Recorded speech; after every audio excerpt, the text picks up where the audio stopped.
नमस्कार दोस्तों, तो कैसे हैं आप लोग। और दोस्तों आइए आज पागल होने से बचते हैं इस मेंटल हेल्थ नर्सिंग से। साइकेट्रिक की दुनिया में आप सबका स्वागत है। और ये सब्जेक्ट एक ऐसा सब्जेक्ट है जो आप सबको कहीं ना कहीं परेशान करेगा, क्योंकि बिल्कुल भी आपके पास इसका क्लिनिकल एक्सपोजर नहीं है। मोस्ट ऑफ कॉलेजेस में ऐसा सुविधा नहीं है कि साइकेट्रिक की ड्यूटी अच्छे से लगवाई जाती है, या फिर देखा जाए तो ये सब्जेक्ट आपको बोरिंग लगेगा अगर आपने इसको ढंग से अंडरस्टैंड नहीं किया है। इसके अंदर है क्या, कौन से टॉपिक्स हम पढ़ते हैं, या फिर इसका क्लासिफिकेशन क्या है। जब तक आपने ये नहीं समझा तब तक आप उन इंपॉर्टेंट क्वेश्चंस पर जाओगे, तब कहीं ना कहीं दिक्कत आएगी। सब कुछ वाहियात और बोरिंग लगेगा। तो आइए आज अपन इस वीडियो में पूरा अंडरस्टैंड करते हैं साइकेट्रिक सब्जेक्ट कैसे पढ़ना है, किस टाइप के क्वेश्चंस है जो आपके एग्जाम में आते हैं। देखा जाए तो ये बड़ा ही इजी सब्जेक्ट है, बड़ा इजी है और बहुत इंटरेस्टिंग भी है। दूसरे सब्जेक्ट से लिटिल बिट अलग भी है, काफ़ी मज़ा भी आता है इसको पढ़ने में। जब हमने साइकेट्रिक की ड्यूटी की थी जयपुर साइकेट्रिक सेंटर में, तब हमने इसका काफ़ी अच्छा प्रैक्टिकल एक्सपोजर भी लिया था। तो हमें ये सब्जेक्ट पर्सनली भी काफ़ी अच्छा पसंद है। और वहीं पे हमें कंसेप्ट आ रहे हैं, सर के डायरेक्टर राजेश सर भी मिले थे और उनके मोटिवेशन ने तो क्या बात कहें। चलिए बात करते हैं अपन मेंटल हेल्थ नर्सिंग की। और बात करें अगर अपन इसकी सारी यूनिट्स की, तो देखा जाएगा तो इसमें काफ़ी सारी यूनिट्स आती है। जैसे कि देखें तो टोटल 15 यूनिट्स है, जिनके बात हम यहाँ पे इस वीडियो में करेंगे। पहले मैं आपको, जैसा कि हर वीडियो में बताता हूँ, पहले इन यूनिट्स का इंट्रोडक्शन दे दूँ, फिर आपको मैं उन इंपॉर्टेंट सवाल की तरफ ले जाता हूँ, ताकि आपको पता तो चले भाई इस सब्जेक्ट में है क्या क्या। ठीक है, चलिए बात करें अगर मेंटल हेल्थ नर्सिंग की, तो सबसे पहले हर सब्जेक्ट की इंट्रोडक्शन यूनिट होती है कि भाई इस सब्जेक्ट के अंदर आप पढ़ने के वाले हो, या फिर नर्सिंग के अंदर इसका क्या क्या रोल है। सेकंड बात करें तो मेंटल हेल्थ नर्सिंग के प्रिंसिपल और कंसेप्ट की यूनिट आएगी, जिसके बारे में हम पढ़ेंगे मेंटल हेल्थ नर्सिंग के प्रिंसिपल क्या होते हैं। देखा जाए तो कानून कायदे मेंटल हेल्थ नर्सिंग के थोड़े बहुत अलग होते हैं, डिफरेंट होते हैं दूसरे सब्जेक्ट के मुकाबले। तीसरी बात करें assessment of mental health status. सबसे पहले आप ये तो देखो कि मेंटली हेल्दी का मतलब और अनहेल्दी का मतलब क्या है, इसका दायरा कहाँ तक है। फोर्थ नंबर पे बात करेंगे अपन अपना पुराना टॉपिक थेराप्यूटिक कम्युनिकेशन और nurse patient relationship. Okay, then fifth number पे हम बात करेंगे कितने भी ट्रीटमेंट मॉडलिटीज होती है साइकेट्रिक के अंदर, उन सारी की बात करेंगे। और छठे नंबर से अपने डिसऑर्डर्स और बीमारियां चालू हो जाएगी, जहां पे हम सबसे पहले साइकोटिक डिसऑर्डर जैसे कि सिजोफ्रेनिया की बात करेंगे। सातवीं यूनिट में हम मूड डिसऑर्डर की बात करेंगे, जैसे मेनिया डिप्रेशन हो गया। आठवीं यूनिट में हम न्यूरोटिक कंडीशंस जैसे बात करें स्ट्रेस रिलेटेड डिसऑर्डर है उनकी बात करेंगे। सोमेटाइजेशन डिसऑर्डर है, सोमेटोफॉर्म डिसऑर्डर है, उनकी बात करेंगे। नाइन्थ यूनिट में अपन नशेड़ी की बातें करेंगे, सबस्टांस यूज डिसऑर्डर्स जो भी होते हैं। 10th यूनिट के अंदर आप पर्सनालिटी और सेक्सुअल और ईटिंग डिसऑर्डर्स की बात करेंगे। बात करते हैं अगर 11th में, तो यहाँ पे जितने भी चाइल्डहुड रिलेटेड डिसऑर्डर है उनकी हम बात करने वाले, जो पीडिया में भी आपने पढ़े हैं। 12th यूनिट है ऑर्गेनिक ब्रेन डिसऑर्डर, जो डिलीरियम डिमेंशिया के साथ डील करती है। 13 यूनिट है साइकेट्रिक इमरजेंसी, जहाँ पे लाइफ थ्रेटनिंग सिचुएशन है वो कैद हो जाती है और बहुत बड़ा एक साइकेट्रिक क्राइसिस आता है, उन सब के बारे में बात करेंगे। 14 यूनिट है गाइस लीगल इश्यूज क्या क्या होते हैं मेंटल नर्सिंग में, मेंटल हेल्थ नर्सिंग में। और 15 यूनिट है, छोटी सी बड़ी बोरिंग अलग सी ही यूनिट है, CMHN community mental health nursing क्या होता है। अब हम गाइस वन बाय वन बात करते हैं अपने कि कौन सी यूनिट्स इंपॉर्टेंट है, पास होने के लिए क्या पढ़ना है, टॉपर होने के लिए क्या पढ़ना है, वो सारी अपन बात करेंगे। देखिए, अगर आप सिर्फ पास होना चाहते हो तो आप जैसे ये 15 यूनिट छोड़ सकते हो, 14 छोड़ सकते हो, ठीक है। और बात करें 11th है वो भी आप छोड़ सकते हो, 10th आप छोड़ सकते हो, ठीक है। और देखा जाए तो 4th आप छोड़ सकते हो। बाकी सारी यूनिट्स आपको लगभग पढ़नी, थर्ड भी आप छोड़ सकते हो अगर आपको सिर्फ पास होना है, ठीक है। लेकिन अगर आपको अच्छे नंबर लाने हैं, क्योंकि थर्ड ईयर एक ऐसा ईयर है जहाँ से आपके काफ़ी अच्छे परसेंटेज बनने के भी चांसेस रहते हैं, तो मैं यही बोलूँगा कि इस मौके को मत गवाइए। लेकिन गाइज आपके सामने एक चुनौती भी है। पिछली बार हमारे टाइम पे जो मेंटल हेल्थ नर्सिंग का पेपर था वो इजी वे में सीधा स्ट्रेट फॉरवर्ड आया था। हालांकि स्ट्रेट फॉरवर्ड पेपर के नुकसान भी होते हैं, क्योंकि वहाँ पे मार्किंग थोड़ी बहुत टाइट होती है। इस बार थोड़ा सा टेढ़ा पेपर आने का चांस यहाँ पे बनता है। तो हम कुछ इसी तरीके से अपने क्वेश्चंस हैं उनको फ्रेम करते हैं और तैयारी करते हैं इस मेंटल हेल्थ नर्सिंग की। अगर बात की जाए अपने फर्स्ट यूनिट की जो इंट्रोडक्शन के बारे में है, तो सबसे पहले आपको पढ़ लेना है MHN का मतलब क्या होता है, मतलब कि मेंटल हेल्थ नर्सिंग का मतलब क्या होता है। दूसरा गाइज आपको पढ़ना है मेंटल हेल्थ एक्ट, MHA, ये बहुत इंपॉर्टेंट है आपके इस साल के पर्पज से। थर्ड है national mental health policy, NMHP, है ना। इनमें थोड़ा थोड़ा सा डिफरेंस होता है, तो MHA आपको पढ़ना है अच्छे से, NMHP बस एक बार गो थ्रू हो जाना।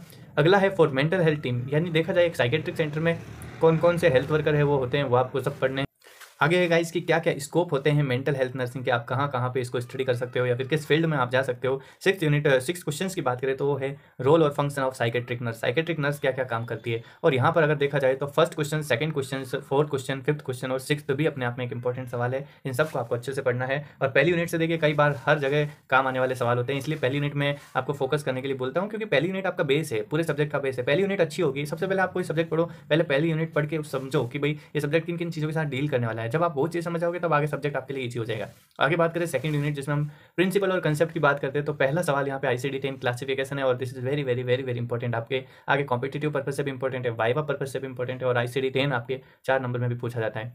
अगला है एक सवाल जो इंपॉर्टेंट है कि एक मेंटली हेल्दी पर्सन की क्या क्या निशानी होती है, क्या क्या कैरेक्टरिस्टिक्स होते हैं, और वो आपने साइकोलॉजी में भी पढ़े हैं। बड़ा इजी टॉपिक है, बस आपको अच्छे से पढ़ लेना। अपनी मेंटल हेल्थ नर्सिंग में भी कई बार पूछा जाता है। अगला है principle of mental health nursing, आपको इस क्वेश्चन से भी गो थ्रू हो जाना, और concept of MHN, concept of mental health nursing, वो भी आपको उससे गो थ्रू हो जाना है। तो ये 4 सवाल है जो आपको यहाँ पे पढ़ने हैं।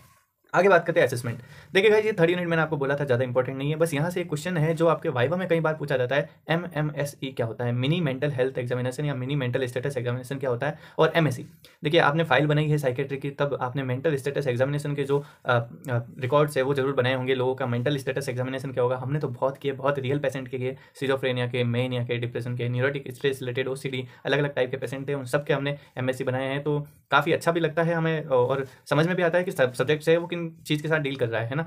आप अपने, अगर आपके भाई ऐसा नहीं है, प्रैक्टिकल एक्सपोजर नहीं है, तो अपने दोस्तों का मेंटल स्टेटस एग्जामिनेशन कर सकते हो, बड़ा इजी है, मजा भी आएगा आपको, है ना। आगे बात करें 4th यूनिट, इसमें बस एक ही सवाल है, थेराप्यूटिक कम्युनिकेशन की कौन कौन सी टेक्निक्स होती है वो आपको एक बार देख लेनी है। कई बार सवाल आ जाता है, 4 नंबर में पूछ लेते हैं, तो क्या करें यूनिवर्सिटी वालों का। अगली है ट्रीटमेंट मॉड्यूलेशन, ये आपका वाइवा के पर्पज से देखा जाए, कंपटीशन के पर्पज से देखा जाए, या फिर आपके इस एग्जाम के पर्पज से देखा जाए, ट्रीटमेंट मॉड्यूलिटी सबसे ज़्यादा इंपॉर्टेंट है, सबसे ज़्यादा इंपॉर्टेंट है। ओके, कि भाई साइकेट्रिक में ट्रीटमेंट कौन कौन से फॉलो होते हैं। और गाइस, यहाँ से भर भर के सवाल आते हैं, वाइवा वाले तो छोड़ते ही नहीं है। पहला आपको एक लिथियम या मूड स्टेबलाइजर या एंटीमैनिक ड्रग है, उनको पढ़ लेना है। सेकंड, एंटीसाइकोटिक ड्रग्स को पढ़ लेना है। Third, EPS, very very very very very very important, EPS, extra pyramidal symptoms, जो एंटीसाइकोटिक के साइड इफेक्ट होते हैं वो होते हैं। EPS आपको अच्छे से पढ़ना, इसमें डिस्काइनेसिया क्या होता है आप, और आपको सारे ही पढ़ने, ठीक है।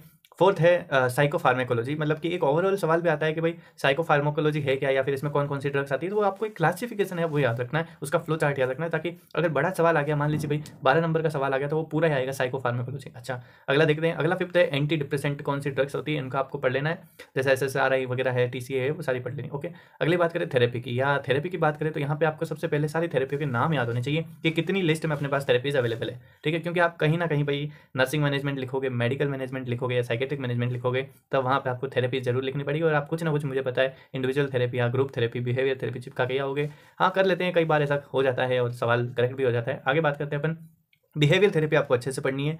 फैमिली थेरेपी ठीक ठाक आप देख लेना। लाइट थेरेपी नाम से आता है, ये इसलिए बता रहा हूँ क्योंकि लाइट थेरेपी आपको एग्जाम में वाइवा में पूछते हैं कई बार। ओके, यहाँ पे एक और थेरेपी का नाम है जो मैं यहाँ ऐड करना भूल गया, और ऐड कर देता हूँ, जिसका नाम है मिलियो थेरेपी। ओके गाइस, मिलियो थेरेपी आपको जरूर पढ़ लेनी है, ये भी अलग से एग्जाम में 4 नंबर में पूछी जाती है, मिलियो therapy. And next, one of the most important question, ECT। Okay, ECT आपको बहुत अच्छे से पढ़ लेना है। आप चाहे तो यूट्यूब पे प्रोसीजर्स देखिए, ECT कैसा होता है। ECT पे एनक्लेक्स बेस्ड क्वेश्चंस भी आगे कंपटीशन में बहुत आते हैं। ओके, आगे अगर बात करें साइकोटिक डिसऑर्डर की, तो यहाँ पे एक सवाल है जो मेजरली आता ही आता है, जिसका नाम है सिजोफ्रेनिया। हालांकि इस साल चांसेस कम है, लेकिन देखिए सिजोफ्रेनिया घुमा फिरा के कहीं ना कहीं किसी में से आ ही जाता है। जैसे आपके 4A सिम्टम नाम से आ सकता है, ठीक है, ब्रूलर के 4A सिम्टम्स है वो आ सकते हैं, पॉजिटिव नेगेटिव सिम्टम्स अलग से आ सकते हैं, हेबेफ्रेनिक कैटेटोनिक सिजोफ्रेनिया अलग से पूछ लेते हैं, इसका नर्सिंग मैनेजमेंट क्या है वो पूछ लेते हैं। तो सिजोफ्रेनिया के बारे में अच्छे से पढ़ ही लेना है, क्योंकि आप देखो साइकेट्रिक में अगर आप देखोगे तो सबसे जो मोस्ट कॉमन साइकोटिक डिसऑर्डर होता है वो सिजोफ्रेनिया ही होता है। तो इसलिए आपको, आप भाई कभी मेंटल हॉस्पिटल में जाओगे या फिर साइकेट्रिक हॉस्पिटल में जाओगे, तो वहाँ पे भी हमें 80 to 90% के सिजोफ्रेनिया के ही मिलते हैं। आगे बात करें, क्योंकि सिजोफ्रेनिया का एक डिसऑर्डर है, मतलब कॉम्प्लेक्स डिसऑर्डर है, बहुत सारी बीमारियां इसमें शामिल है। तब जब डॉक्टर को नहीं पता चलता है कि भाई इसको आखिर हुआ क्या है, तो नाम दे दो सिजोफ्रेनिया। ओके, कई बार ऐसा होता है। हालांकि आगे चलते हैं मूड डिसऑर्डर की। मूड डिसऑर्डर देखिए, मूड डिसऑर्डर में मेनिया या डिप्रेशन में से एक सवाल हर बार पक्का आता है, वो नहीं आएगा तो BAD नाम से आ जाएगा, बाइपोलर डिसऑर्डर। ओके, तो BAD हो गया, डिप्रेशन हो गया, मेनिया हो गया। मेनिया की स्पेशली स्टेज आपको पढ़ लेनी है, जो आपने पढ़ी होगी कहीं ना कहीं, या तो राजेश सर से पढ़ी होगी, या फिर देखा जाए तो मेनिया की स्टेजेस जो यूफोरिया है और जो भी बाकी स्टेजेस है वो आपको अच्छे से पढ़ लेने हैं। और इसका नर्सिंग मैनेजमेंट आपको ढंग से पढ़ना है, मेडिकल मैनेजमेंट भी ढंग से पढ़ना है। तो मूड डिसऑर्डर बहुत ढंग से पढ़ना है। यही 2-4 चैप्टर है, जैसे सिजोफ्रेनिया, मूड डिसऑर्डर, इनको तो आपको पूरा हर बार पढ़ के जाना ही पड़ता है, क्योंकि इनसे कहीं से भी क्वेश्चन आ जाए किसकी, और मतलब कोई फिक्स्ड रहता है कि भाई यहाँ से सवाल आएगा। ओके, आगे चलते हैं अपन, स्ट्रेस रिलेटेड डिसऑर्डर। देखिए, स्ट्रेस रिलेटेड डिसऑर्डर में बात करें तो यहाँ पे 4 क्वेश्चन है जो फ्रिक्वेंटली कई बार पूछे जाते हैं। जैसे कि एक है OCD, ऑब्सेसिव कंपल्सन डिसऑर्डर, दूसरा फोबिया, फोबिया कम पूछते हैं, OCD ज़्यादा पूछते हैं, इसलिए मैंने यहाँ पे स्टार लगाया है। अगला है DCD, DCD आपके इस साल के लिए इंपॉर्टेंट है, डिसोसिएटिव कन्वर्जन डिसऑर्डर या सोमेटाइजेशन डिसऑर्डर। अगला है एंजाइटी, एंजाइटी का एक पुराना सवाल आया था कि एंजाइटी की डायग्नोसिस कैसे बनाते हैं, तो वो बहुत इंपॉर्टेंट है। ओके, तो वो बनाना आप सीख लीजिए। चलिए, तो आगे देखते हैं सब्सटेंस यूज डिसऑर्डर, मतलब कि अल्कोहल, ऑपियोइड्स वगैरह लेने से कौन कौन से साइकोटिक डिसऑर्डर या फिर देखा जाए तो साइकेट्रिक डिसऑर्डर होते हैं, वो सारे हम जब पढ़ते हैं तो उसमें आपको सबसे पहला एक ही डिसऑर्डर पढ़ना है अल्कोहल से रिलेटेड। तो अल्कोहल विड्रॉवल और अल्कोहल इंटॉक्सिकेशन का मतलब आपको ढंग से, इन दोनों में डिफरेंस आपको ढंग से पढ़ लेना है। अगला एक डाइसल्फिराम थेरेपी है, वो आपको ढंग से पढ़नी है। नर्सिंग मैनेजमेंट, ओपियोइड्स का पढ़ लो, ये एडिशनल है, या फिर आप अल्कोहल वगैरह जैसे सब्सटेंस यूज डिसऑर्डर है उनमें क्या करना पड़ता है, वो नर्सिंग मैनेजमेंट। हालांकि यहाँ पे एक ना अल्कोहल डिपेंडेंस सिंड्रोम है, उससे करके भी सवाल आता है, ठीक है, या फिर देखा जाए तो जो कॉम्प्लिकेशंस हैं वो सारे भी आते हैं, ठीक है। तो अल्कोहल विड्रॉल में आपको वो सारा मिल जाएगा। अगली बात करें गाइस पर्सनालिटी डिसऑर्डर, इसके सवाल बहुत कम आते हैं, बहुत कम।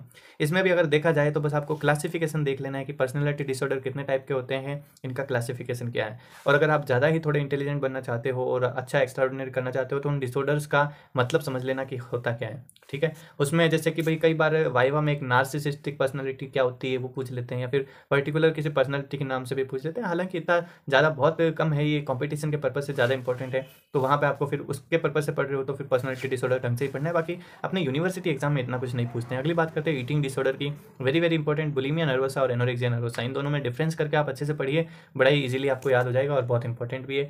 अगला है चाइल्डहुड डिसऑर्डर। गाइस देखा जाए तो पीडियाट्रिक्स में भी ये बहुत ज़्यादा इंपॉर्टेंट है, और पीडिया वाले हमेशा ये सजेस्ट करते हैं भाई आपको मेंटल हेल्थ नर्सिंग वाले पढ़ाएंगे, और देखा जाए तो आप इसको यहाँ से अच्छा पढ़ सकते हो पीडिया की बजाय। इसलिए आपको चाइल्डहुड डिसऑर्डर्स के सारे क्लासिफिकेशन देख लेने और कोई 3 डिसऑर्डर ढंग से पढ़ लेने, और एडीएचडी आपको बहुत ही अच्छे से पढ़ लेना है। ओके, आगे बात करते हैं ओबीडी की, ऑर्गेनिक ब्रेन डिसऑर्डर, जिसमें डिमेंशिया और डेलिरियम में आपको अच्छे से डिफरेंस है वो क्रिएट करने हैं और वो पढ़ लेने, ठीक है। इनको डिफ्रेंशिएट करोगे अच्छे से याद होगा। जैसे सनडाउनिंग वगैरह फीचर किसमें होता है, ये कई बार वाइवा में कॉमन क्वेश्चन होते हैं। हालांकि वाइवा के लिए मैं ट्राई करूंगा अलग से कुछ वीडियोस बना दूं। आगे बात करते हैं। हालांकि आज आपको मैं एक बात बता दूं, मेरा साइकेट्री का वाइवा बहुत गंदा हुआ था, क्योंकि मैं जैसे ही बैठा और मुझे पूछा गया था बताइए पिछले साल मेंटल हेल्थ डे की थीम क्या थी, और क्या पता भाई क्या थीम थी, इतना कौन ध्यान रखता है। हालांकि कोई बात नहीं, बात करते हैं, फिर अच्छा ही गया था। Psychiatric emergency, one of the most important unit. Psychiatric emergency क्या होती है, इसका सवाल कई बार पूछा जाता है, इस बार भी पूछा जाएगा। सारी लिस्ट आपको देख लेनी है, साइकेट्रिक इमरजेंसी कौन कौन सी है और इसका क्लासिफिकेशन है वो बहुत अच्छे से देख लेना। अगला सुसाइड को आपको अच्छे से पढ़ लेना। देखिए सुसाइड का ट्रेंडिंग टॉपिक रहता है हर साल, तो सुसाइड के बारे में ढंग से पढ़ना है। अगला सुसाइड जैसे पेशेंट है उनका नर्सिंग मैनेजमेंट, या फिर देखा जाए तो सारी जो साइकेट्रिक इमरजेंसी है उनका नर्सिंग मैनेजमेंट क्या है वो आपको देख लेना है, बड़ा अच्छा। आगे बात करते हैं लीगल इश्यूज। लीगल इश्यूज में आपको सारे जितने भी साइकेट्रिक में लीगल एस्पेक्ट है वो आपको ढंग से पढ़ लेना। अगर आपको इंप्रेशन डालना है तो आप एमसी नॉर्टन फिनोमिना है वो भी आप ढंग से पढ़िए। 4 लाइन का फिनोमिना है, लेकिन आपकी कॉपी में 4 चांद लगाने जैसा है अगर लीगल एस्पेक्ट जैसा कुछ सवाल आ जाए तो, क्योंकि डिफरेंट है और बड़ा इंटरेस्टिंग भी लगता है। अगला एक CMHN नाम से बोरिंग सा टॉपिक है, जिसमें जस्ट आपको देख लेना है लेवल ऑफ प्रिवेंशन का मतलब क्या है। अब देखिए गाइज अगर देखा जाए, ठीक है, तो अगर आप इस मेंटल हेल्थ नर्सिंग को देखोगे तो ये डील करती है ट्रीटमेंट मॉडलिटीज़ के साथ। तो गाइज अगर आप देखो कि भाई साइकेट्रिक में है क्या, तो देखा जाए तो कुछ ट्रीटमेंट मॉडलिटीज़ है, नर्सिंग में क्या रोल है, या फिर नर्सिस क्या क्या कर सकती है। दूसरा है भाई कि साइकोटिक डिसऑर्डर और न्यूरोटिक डिसऑर्डर क्या होते हैं, उनमें क्या फ़र्क है, या फिर उनके क्लासिफिकेशन क्या है। हालांकि यहीं से एक सवाल और क्रिएट हो जाता है कि साइकोटिक और न्यूरोटिक जो डिसऑर्डर होते हैं उनमें डिफरेंस क्या होता है। तो आप इसे भी यहाँ पे ऐड कर लीजिए कि भाई साइकोटिक और न्यूरोटिक डिसऑर्डर्स होते हैं उनमें क्या क्या फ़र्क होता है ना। क्योंकि हालांकि आप यहाँ पे जब ICD-10 क्लासिफिकेशन पढ़ोगे उसके बाद इस चीज़ को फेस करोगे, बट यहाँ पे मैं अलग से लिख देता हूँ क्योंकि कुछ बच्चे हैं जो भोले हैं काफ़ी और नहीं लिख पाए, इसलिए यहाँ आपको मैं बता दूँ। चलिए बाकी अब मेरे हिसाब से साइकेट्रिक आपके लिए बहुत इजी हो जाएगा अगर आपने इन सब को पढ़ लिया है। और देखिए गाइस जहाँ पे मैंने टिक लगाए हैं या इंपॉर्टेंट बताया है उन चीज़ों को तो आपको अवश्य पढ़ लेना है, क्योंकि देखिए इससे से ही आपकी साइकेट्रिक है वो बेटर रहेगी। बाकी आपको सबको हमारा टेलीग्राम चैनल है उसको फॉलो कर लेना है, लिंक मैं कमेंट्स में डिस्क्रिप्शन में डाल देता हूँ, वहाँ से आप जाओ और वहाँ पे ये PDF है वो भी मैं प्रोवाइड करवा देता हूँ। साथ ही साथ जो कुछ हैंड रिटन नोट्स अगर होते हैं तो वो भी हम वहाँ पे प्रोवाइड करवा देते हैं। बाकी thank you so much for watching this video.